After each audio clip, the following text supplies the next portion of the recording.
Fala, meus amigos, tudo bem? Hoje, o sistema explicativo que as pessoas mais conhecem e que as pessoas mais utilizam para procurar conhecer sua realidade, para procurar entender a sua vida, é a teoria da evolução. Todo mundo, quando busca uma explicação sobre alguma coisa, por que as pessoas se comportam dessa forma? Por que determinada coisa acontece comigo, no meu corpo? Por que as coisas são assim e não são assado? Sempre eles buscam a explicação da seguinte forma: olha, isso acontece porque ao longo de milênios e milhões de anos de evolução, o ser humano chegou a alcançar uma determinada característica, etc, etc. Todo mundo procura as explicações ou procura explicar as coisas com base nesse sentido. É verdade ou não é? Talvez não seja a todo mundo, mas é com certeza a grande maioria. E depois as pessoas não entendem por que tudo está um caos, por que a vida delas não funciona, por que elas estão com depressão, por que elas estão querendo se matar, por que tudo que elas fazem não dá resultado. Por quê? Porque elas procuram entender a realidade, elas procuram entender a sua vida com base num sistema explicativo absolutamente falso, com base em princípios que não são condizentes com a realidade. Então, se você quiser ter uma vida decente nesse mundo, é preciso que você entenda que a teoria da evolução é uma enrascada, ela é uma furada. E você precisa se esforçar para entender isso que eu estou te explicando aqui. Então, hoje nesse vídeo eu quero provar para você que a teoria da evolução não é possível de existir. Não é possível que as espécies sejam como são, que você seja o que você é, por causa de uma espécie de lei de evolução, de seleção natural ou qualquer coisa do tipo, tá bom? Então isso é muito fácil de entender. Para que isso fique mais fácil, eu vou utilizar uma analogia, mas cuidado, não vá cometer o erro que outras pessoas já cometeram quando eu tentei utilizar esse mesmo sistema de explicação, de você acreditar que a analogia que eu vou utilizar aqui é o argumento. Não, a analogia serve para ilustrar o argumento e não é o próprio argumento, tá bom? Então, se você não tem certeza do que é uma analogia, não tenha vergonha, não tem problema. Inclusive, ninguém está vendo. Você vai lá no Google, dá uma pesquisada e aí você já vai matar essa questão. O que de fato é uma analogia, para você entender o que eu vou fazer aqui, para explicar para você que a teoria da evolução está errada e que evolução animal, evolução das espécies, no sentido como é ensinado hoje, não existe, tá bom? Então vamos lá. Todo mundo sabe o que é um quadrado e o que é um triângulo. O quadrado é uma determinada forma geométrica e ele tem o que nós podemos chamar de características específicas, ou seja, para que um quadrado seja um quadrado é necessário que ele tenha certas características. Você pode fazer determinadas variações dentro dos quadrados, por exemplo, ele pode ter diversos tamanhos, ou ele pode ter diversas cores diferentes, ou ele pode ter formas diferentes, etc. E nós poderíamos classificar eles como espécies diferentes de quadrado. Mas você nunca consegue alterar um quadrado depois de passar um determinado limite. Ou seja, tem certas coisas que você não pode fazer num quadrado, porque senão ele deixa de ser um quadrado. Se você observa todas as formas geométricas, por exemplo, o triângulo, o círculo, e você quiser transformar um triângulo num quadrado, você vai perceber que você pode fazer diversas modificações buscando esse objetivo, mas você nunca vai conseguir fazer. Por quê? Porque a partir do momento que você tenta acrescentar alguma coisa para fazer com que o triângulo não seja mais triângulo e esteja mais próximo do quadrado, você destrói completamente a forma geométrica e você não tem mais nem um triângulo nem um quadrado, né? Por exemplo, um triângulo tem 3 lados. Para você acrescentar um quarto lado, você precisa abrir um espaço para acrescentar esse quarto lado. Se você fizer isso, você destrui a forma geométrica.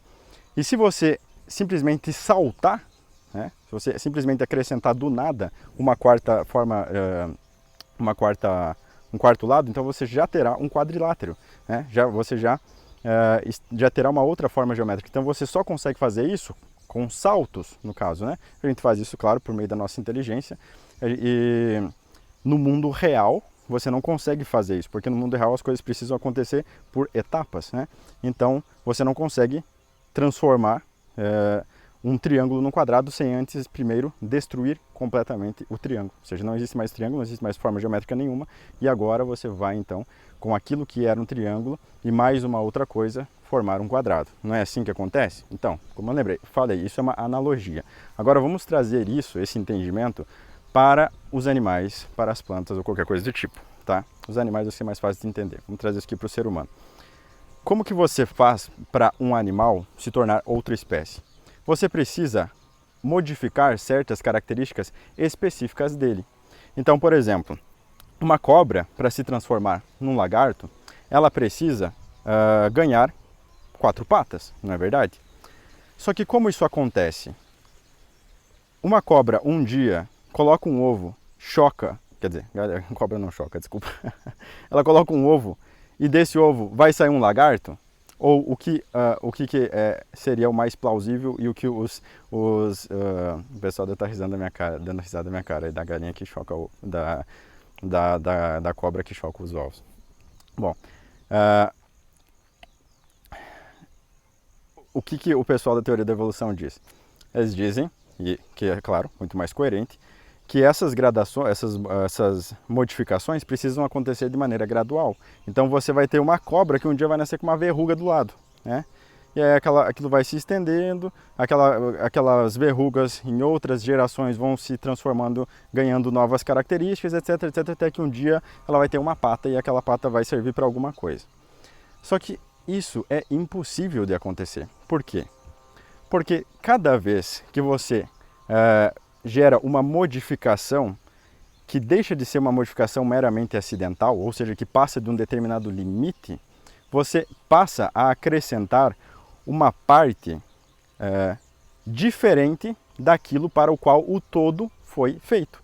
Então, como que a gente entende essa questão da analogia das formas?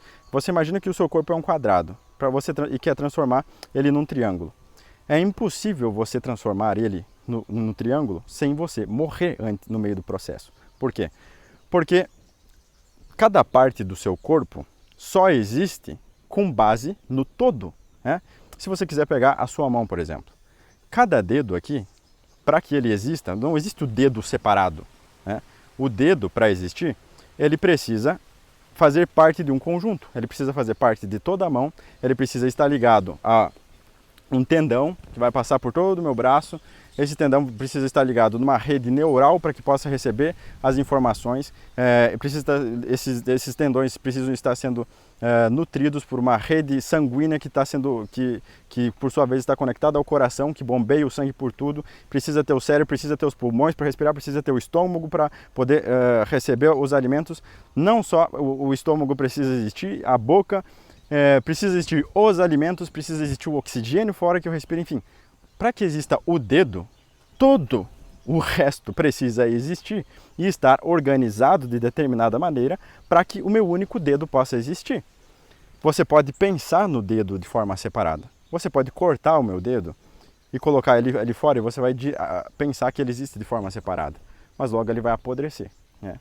E vai se transformar em terra ou qualquer outra coisa. Então, não é possível que um único dedo exista sem fazer parte de um todo, tá? E eu já mostrei para você como esse todo é integral, mas vamos pensar aqui somente no homem. Ou seja, para o meu dedo existir, precisa que o meu corpo inteiro exista, porque uma coisa está conectada com a outra e só faz sentido com base no todo, né? Agora, quando você acrescenta uma parte qualquer, por exemplo, vamos acrescentar uma outra mão aqui do meu lado. Que vantagem eu tenho nisso? Em ter uma outra mão aqui. Eu tenho certeza que se você tivesse nascido com uma outra mão no seu braço, você faria de tudo para amputar essa mão. Você ia lá no médico procurar fazer uma cirurgia, cortar fora essa mão, porque não serviria para nada, seria um problema na sua vida, seria um grande problema da sua vida se você tivesse nascido com uma mão aqui. Por quê? Primeiro que essa mão não funcionaria, porque como eu expliquei, para que a mão funcione, você precisa ter tendões, você precisa ter ossos, você precisa ter músculo, você precisa ter uma rede de, uma estrutura muscular, uma estrutura óssea, uma estrutura de tendões, uma estrutura de irrigação, uma estrutura neural, tudo, né? Um coração feito e pensado para funcionar com 3 mãos e não com 2 e assim por diante. Então, se você simplesmente ganha uma mão aqui, qual é a sua vantagem? Você não tem vantagem nenhuma. Imagine que crescesse um braço aqui do meu lado, aqui, ó. Vai crescer um braço, eu vou me tornar que nem aquele personagem lá do Mortal Kombat. 4 braços aqui. É possível que isso aconteça aos poucos? É claro que não. Porque para o meu braço funcionar, eu preciso ter toda uma estrutura muscular, precisa dos ossos, como eu acabei de explicar. Onde você encaixa esse braço aqui na sua coluna? eles vão sair das suas costelas? Não é possível, você precisa ter uma estrutura completamente diferente, ou seja, você já precisa ser de outra espécie, você não tem como passar de outra espécie, porque se você quiser passar de outra espécie, o que você vai ter? Você vai ter dois trecos balançando aqui que não servem para nada. Mesmo que eles funcionassem, a sua coluna não foi pensada para isso. O seu cérebro não foi pensado, não foi pensado para isso, o seu coração foi pensado. Você vai ter uma série de problemas e no final das contas, você não vai ter vantagem nenhuma. Que vantagem alguma as pessoas têm em ter 4 braços? Não, eu conseguiria nem dormir, né? Como é que você vai dormir tendo um braço saindo do lado aqui? Você pode deitar numa posição. Enfim, você estaria com um sério problema se isso acontecesse, mesmo que os braços fossem funcionais. Então, percebam, mesmo que você acrescente algo que seja funcional, você não tem vantagem nenhuma, você tem, na verdade, uma grande desvantagem. Por quê? Porque o seu corpo todo foi feito e pensado para funcionar de uma determinada maneira. Cada parte do seu todo está em perfeita harmonia para funcionar daquela forma. E se você altera, se você acrescenta alguma coisa, ou se você subtrai alguma coisa, você então está com um grande problema, porque você não tem algo para funcionar dentro daquela ordem, ou então você tem algo completamente estranho que não foi feito, não foi pensado para funcionar dentro daquela ordem, tá bom? Agora, quanto mais se você tentar pensar nisso aparecendo aos poucos, né? Um dedo que na verdade não é um dedo, é uma verruga que cresce aqui. Tudo bem, enquanto é uma coisa que é insignificante, que não traz grandes desvantagens, ou a não ser talvez uma desvantagem estética, aquilo pode coexistir. Mas vai chegar um momento onde ou aquilo se torna uma vantagem ou se torna uma desvantagem. Como eu acabei de explicar, não é possível que seja uma desvantagem. Mas aí alguém pode explicar. Queria dizer, não, mas você está pensando aqui, você tem que imaginar que isso vai acontecer em milênios e tudo vai acontecer num processo muito lento, muito demorado. E uma prova disso é justamente as diferenciações dentro das espécies. Então você tem diferentes, que hoje se chamam raças de cachorro, né? Você tem diferenças nos próprios homens, por exemplo. Existem homens brancos, homens negros, todo mundo sabe, né? Se bem que hoje em dia todo mundo está querendo negar essas coisas. Mas tem pessoas que têm o cabelo crespo, pessoas que têm o cabelo liso, tem pessoas, enfim. Tem pessoas altas, tem pessoas baixas, existem essas diferenças. Bom, o que você tem que entender é que essas diferenças são todas acidentais. É claro que você pode ter diferenças acidentais e essas diferenças acidentais podem se adaptar melhor a uma determinada circunstância do que outra. Mas você não pode ter diferenças essenciais, ou seja, que modifiquem a espécie. Isso é que você não pode ter. Por quê? Por exemplo, se você vai viver num lugar onde tem mais sol, é evidente que seria uma grande vantagem se você tivesse mais melanina no seu corpo. E o nosso corpo foi feito por Deus de tal forma que ele é feito para se adaptar ao ambiente que você está. Então, por exemplo, se eu passar a tomar sol, automaticamente eu vou começar a produzir mais melanina, eu vou ficar mais bronzeado. Essa característica vai passar no meu DNA para os meus filhos. Os meus filhos já vão nascer com aquela predisposição a gerar mais melanina. Se você multiplica isso por muito tempo, você vai ter uma modificação acidental, ou seja, talvez hoje os meus filhos sejam brancos, mas daqui 1000 gerações, sei lá, os meus filhos, morando em outro lugar, os meus descendentes, no caso, poderiam ser negros, né? Porque você tem uma modificação acidental. Mas vejam, todos continuam sendo homens, não tem diferença essencial nenhuma. A essência é a mesma, a substância é a mesma. O que mudou foi o acidente. Dependendo das circunstâncias onde eles estavam, talvez eles possam ter ficado mais altos ou mais baixos, mas eles continuam sendo homens. Talvez eles sejam ruivos, tenham o cabelo ondulado, ou o cabelo liso, ou o cabelo crespo. Que diferença faz? São simplesmente diferenças acidentais. Todos continuam sendo da mesma espécie, né? E você veja como isso pode variar nos próprios cachorros. Os cachorros todos têm muitas diferenças acidentais. Você vê a diferença entre o Pinscher e um Bulldog, mas você não tem uma espécie diferente. Você não tem... você nunca vai fazer de um cachorro um gato, porque a partir do momento que você tentar fazer do cachorro um gato, você vai gerar nele uma desvantagem tão grande que ele vai morrer. Entendeu? É simples. Outro argumento que o pessoal tenta utilizar para comprovar isso é a questão dos sisos, né? Todo mundo sabe que hoje em dia as pessoas geralmente vão no dentista e o dentista manda arrancar os sisos. Eu mesmo faz pouco tempo tive que arrancar um. Só que isso só prova o que eu acabei de falar, pelo simples motivo. Eles tentam explicar o seguinte, olha só. Olha, o que comprova a teoria da evolução é que nós estamos passando por um período de evolução onde nós estamos perdendo os nossos sisos, porque os nossos antepassados eles precisavam de um dente a mais, porque eles comiam coisas mais duras, não sei o que, mas eles comiam coisas mais duras, né? Quem é gaúcho sabe como é que gaúcho come carne do mesmo jeito, rói osso, come carne dura quando precisa, enfim, come coisa dura do mesmo jeito, mas enfim. Eles comiam coisas mais duras e agora nós não precisamos mais, porque o ser humano agora está comendo coisas mais doces, né? Mais doce, mais alimentos cozidos, etc, etc. Então, está perdendo a necessidade de ter esse dente e, portanto, ele está perdendo esse dente. E isso é uma característica evolutiva. Olha, ninguém nega a capacidade que existem nos animais de sofrer mudanças. Essas mudanças é justamente aquilo que nós costumamos chamar aqui, de maneira mais popular, de alteração genética ou deficiência genética, como eu expliquei. Se nascesse um braço aqui, um outro braço aqui, uma outra mão no meu braço, ninguém diria que isso aqui é uma evolução. Todo mundo diria que eu estou com um problema, que eu sofri uma deficiência genética, eu estou com um defeito, tem algo que aconteceu que não deveria acontecer. Então, isso todo mundo sabe que existe, né? E a mesma coisa pode acontecer, evidentemente, com os nossos dentes. As pessoas nascem com os dentes tortos. Você vai dizer que nascer com os dentes tortos é uma vantagem evolutiva? Você nascer com o seu siso torto lá, ou com algum problema de nascimento no seu siso, que vantagem evolutiva isso é? Imagina que você está no meio da savana, e aí agora você tem 4 dentes apodrecendo na sua boca, e aquilo vai inflamar, talvez vai virar até um câncer, sei lá. Aquela porcaria vai te matar. Ou, na melhor das hipóteses, você vai ficar um bom tempo sem conseguir caçar, sem conseguir alimento. Qual a sua vantagem, né? Na pior das hipóteses, falando aqui, né, como se a gente fosse um mero bichinho, você não vai conseguir, na pior das hipóteses, você vai se reproduzir menos. Então, qual é a vantagem evolutiva que isso traz? Como é que isso pode se multiplicar, né? Isso, como eu disse, pode subsistir até um certo ponto onde aquilo é indiferente, mas quando aquilo começa a trazer, vai começar a trazer uma certa dificuldade, como, por exemplo, muitos de nós passamos com os sisos. Se você não está numa situação como a nossa, onde você pode ir lá e extrair os dentes, né, você imagina que isso começa a acontecer nas vacas, por exemplo, as vacas já não conseguem comer, você vai matar as vacas, entendeu? Ou que isso vai acontecer nos lobos, o lobo não vai conseguir caçar, você vai matar todos os lobos. Então, essa mesma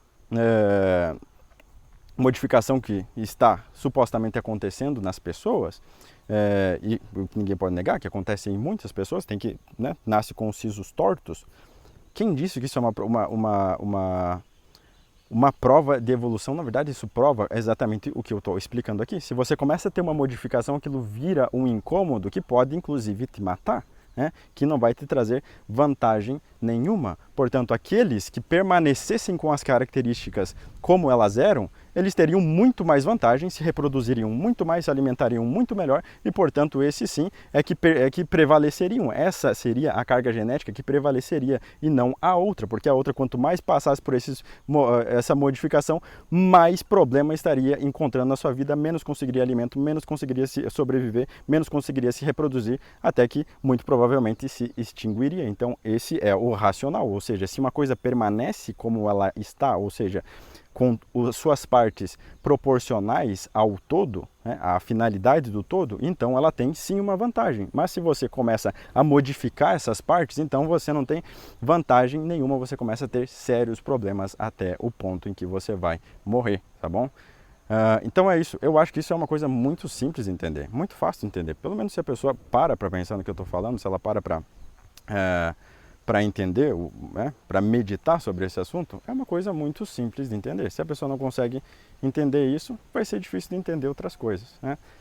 E é muito importante isso, como eu acabei de falar lá no início do vídeo. Se você não entende essas coisas, né, se você não entende os princípios que regem a realidade, você está perdido nesse mundo. Você não sabe o que fazer da sua vida. Você vai sempre se ferrar. Por quê? Você está sempre pensando, raciocinando com bases em enganos. Você está no fundo, você está enganado sobre a realidade. Você está enganado sobre como as coisas funcionam. Não tem como você tomar decisões eficientes, não tem como você agir de maneira eficiente com base em mentiras, com base na falsidade, tá bom? Então por isso eu convido você a conhecer o meu curso, né? para conhecer justamente os princípios que regem a realidade, para conhecer as verdades intermediárias e calibrar sua inteligência, para ser capaz de conhecer a verdade, para ser capaz de aplicar sua inteligência em qualquer área da sua vida. Você não precisa querer ser um filósofo, querer ser um professor para entender essas coisas. Se você quer ser um pai de família, se você quer ser um empresário, se você quer ser qualquer coisa, você precisa da sua inteligência, porque é com base na sua inteligência que você vai ser eficiente naquilo que você faz, tá bom? A não ser que talvez que você queira ser um levantador de peso, etc. Mas mesmo nesse caso, ter inteligência pode te ajudar de alguma forma, eu acho que sim, tá bom? Então é isso, meus amigos, muito obrigado você que ficou aqui até aqui. Objeções serão bem-vindas, eu não vou dizer que eu vou responder todas, mas é isso. Muito obrigado por você que ficou até aqui, vejo você no próximo vídeo, até a próxima, tchau, tchau.